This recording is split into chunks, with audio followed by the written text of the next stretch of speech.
time I actually interviewed you like a year and a half ago. I remember. You do. I think I was wearing a different beanie, but it was just as and cold. he was video, Yeah. and it was like 2 degrees outside, and I know we were gonna like swap pants for a vine, and I was hoping, I'm like, maybe these will make the cut. That's right, I forgot about that. All right, so we'll start. Cool. What's up? It's Amy Gray broadcasting live here at 104 Fest 2015 Epic Night. We've got Panic at the Disco, Local H, Atlas Genius taking the stage. And with me right now is Brendon Urie. Brendon with new beanie. Man, oh man. New skinny jeans. What's going on? You know, new beanie, new skinny jeans. That's basically everything else is the same. Yeah, you're just like me. I interviewed you about a year and a half ago, and we discussed maybe doing a Vine. We were going to swap pants. Right, that's right. That was a lot of fun. I ended up switching pants like 5 times after that, but yeah, not for the Vine. Didn't do it for the Vine.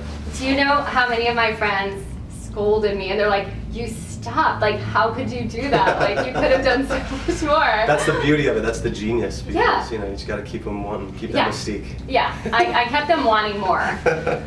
So you guys have a lot going on. I mean, we've got a new album coming out in a couple months. Tell me about that. Yeah, I'm so incredibly excited. It comes out January 15th, called Death of a Bachelor. It's my 5th one so far for Panic. And yeah, it's been really, really great. Like, you know, the fact that I've been able to do more music videos too, for songs that aren't even necessarily singles, is just like nice to be able to do that, you know? That's always fun to try new visuals, which is such a big part of this band for me.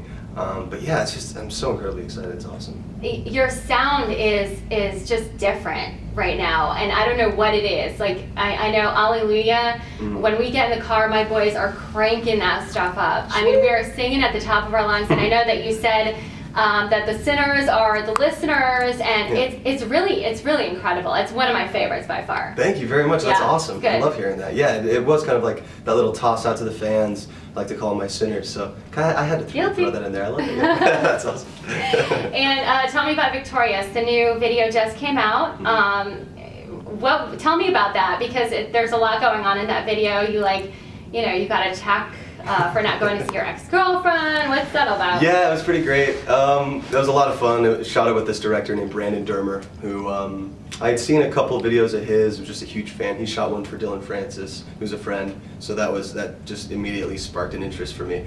And he came up with this treatment. And basically, all it was is he's like, "Listen, man, you know, to me it sounds like we want to keep it victorious, but at some point, you know, you might have to lose at dodgeball," and it wasn't even sure if I was going to be like, who was going to win the fight or whatever, which was kind of amazing. This guy, Joe Schilling, who's he's world champion kickboxer in his weight class, and I got to knock him out in the video, and that was very cool. That's awesome. That's epic. You should make a Vine. I know you were obsessed with Vines for a while, but now I've been seeing you on Periscope. You know, that's my new favorite too. You get like such a reaction. It's like live stream. It's awesome. Yeah, it kind of surprised me. I just started like 4 months ago. Started doing this stuff, and I didn't really know what it was. And so actually, my buddy Spencer Smith told me about it. He was like, "Hey man, there's this thing. It's really fun." And he's like, "You know, there's no commitment. You know, non-committal. You can just watch people and then just bounce out whenever you want. Like you don't have to feel like you need to be there." So that was really cool. And then yeah, it just gave me an opportunity to like show a little insight into what goes into just my normal day-to-day, which is just fun. Like I would want to see, you know, any artist that I just love. I would love to see like what they do on their off time. Like I want to see Lady Gaga at the grocery store. I doubt she goes, but I want to see that stuff. You know what I mean? I'm sure she buys meat for her dresses. No? Oh yeah, of course. What am I thinking? Yeah. And what about the title? I know you're happily married. Your wife is gorgeous. Death of a Bachelor. Is there any symbolism? Like, what's going on with that? Yeah, Death of a Bachelor actually it's about like how I saw myself when I was younger in the past, and now I've come to terms with like who I am as a musician, as a producer, as a songwriter. Now I feel like I've broken into this new path that I'm taking, this new era that I've started. And it's just all too exciting. So it was like put the past to rest and let's see what happens in the future. That's really what it meant. And it's good. I know. I mean, it's always fearful, like what's to come. But then when you get there, you're like, this is the best time of my life. And I can honestly say that too.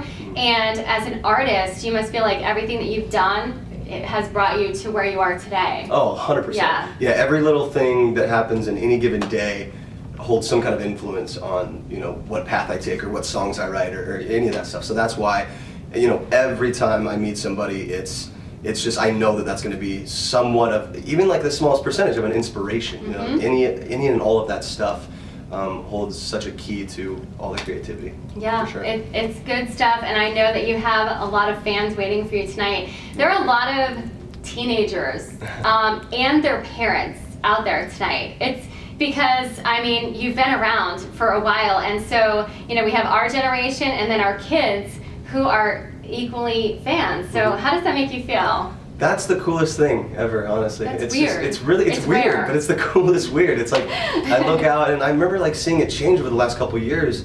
You know, fans grow with the bands and that happens a lot, but to look out and see fresh new faces and parents that are there, like, that is the coolest thing. The fact that we can reach a broad audience like that, a general, more just awesome, just like big. That's so cool. That's like the coolest thing to me. It's awesome. It's good. It's all in the family, right? Yeah, exactly. So what's next for you guys? 104 Fest, we're so happy to have you guys. Thanks. This has been over a decade. I don't know if you know the history of it. I know you talked to Holden last night. You were in an Uber in New York, which is cool. But you know, this is epic. These fans have been waiting for this festival, and we just brought it back. Yeah, this is so incredible. The fact that, like you said, I mean, they've been waiting. Anytime we can come here. I remember the first time we ever played Hartford, and just the reaction we got. This was 2005. We were opening first to 5 for acceptance at the time, and that was just, we only got like 15 minutes, and that was just like unreal. And the fact that this is still continuing on, just, it gives musicians hope and inspiration, I think, at least for me. Just shows like, you know, none of this is going to die off. There's still going to be the passion behind it, and that's so key to making something just be amazing. It's all about passion. And what's next for you guys? I know, you know, your album comes out next month. What about hitting the road, a tour? What's next? Yeah, so up until the album release, basically shows like this. We get a fly home, you know, get ready, prep for another show, which, you know, gives us a little more time to think about what we get to do for the show, covers or whatnot, which is always fun. So yeah, up until release, that's what we're doing, and then yeah, I'd say tour, you know, earlier next year. Earlier next year. Okay. All right. We'll take it. We can't wait. Like, Connecticut loves you guys so much. And just tell me, how do you do those backflips? What the heck? Oh man. So what's funny is I taught myself when I was like 8 years old because the Olympics were going on, right? And I was watching all these floor exercises. I'm like, I want to try that. You know, we just got a trampoline. I was like, I want to try this. So I remember just putting pillows on the floor and jumping off the couch and slowly but surely just, you know, learning how to do it. But apparently I taught myself very wrong because I met a fan a month ago. She was like, your form is really bad. You need to not arch your back. You need to just use your legs. I'm like, okay. So I tried to take those notes, and then I overthought it. And then on stage, like, I almost ate it. Oh my god. It was almost so bad. But yeah, so maybe I'll just keep to what I've been doing, not overthinking. So this one's really bad. That's awesome. I could barely do a forward roll. Like, I don't know how you do it. I mean, I still look cool though. I kept telling everyone, I'm like, he's getting limber. He's ready for the show. I've been pumping you up all week. We all have been doing that. So what do you want to tell everyone in Connecticut tonight?